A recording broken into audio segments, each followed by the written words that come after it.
Menteri Koordinator Bidang Perekonomian dan juga Menteri Energi dan Sumber Daya Mineral Chairul Tanjung meminta perguruan tinggi di Indonesia mampu melahirkan lulusan yang siap bersaing dalam menghadapi masyarakat ekonomi ASEAN 2015.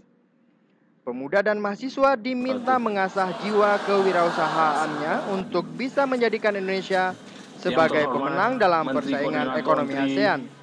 Pertanian Hal itu disampaikan Chairul Tanjung saat memberi kuliah umum pada Disnatalis Universitas Siah Kuala Banda Aceh yang ke-53 tahun.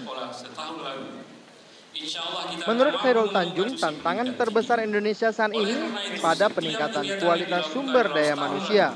Kekuatan fundamental ekonomi Indonesia saat ini masih bergantung dari sumber daya alam, seperti hasil pertanian, perkebunan, dan pertambangan. Karena itu dia berharap universitas yang ada dapat melahirkan lulusan yang berkualitas dan berjiwa usahawan. Selain memberikan kuliah umum di Unsia, Chairul Tanjung juga menutup pertemuan membahas ekonomi 3 negara, yaitu Indonesia, Malaysia, Thailand Grand Triangle atau IMCGT di Banda Aceh. Rencananya besok pria yang akrab disapa CT ini juga akan berkunjung ke Luxmawe untuk meninjau pabrik PT Arun LNG.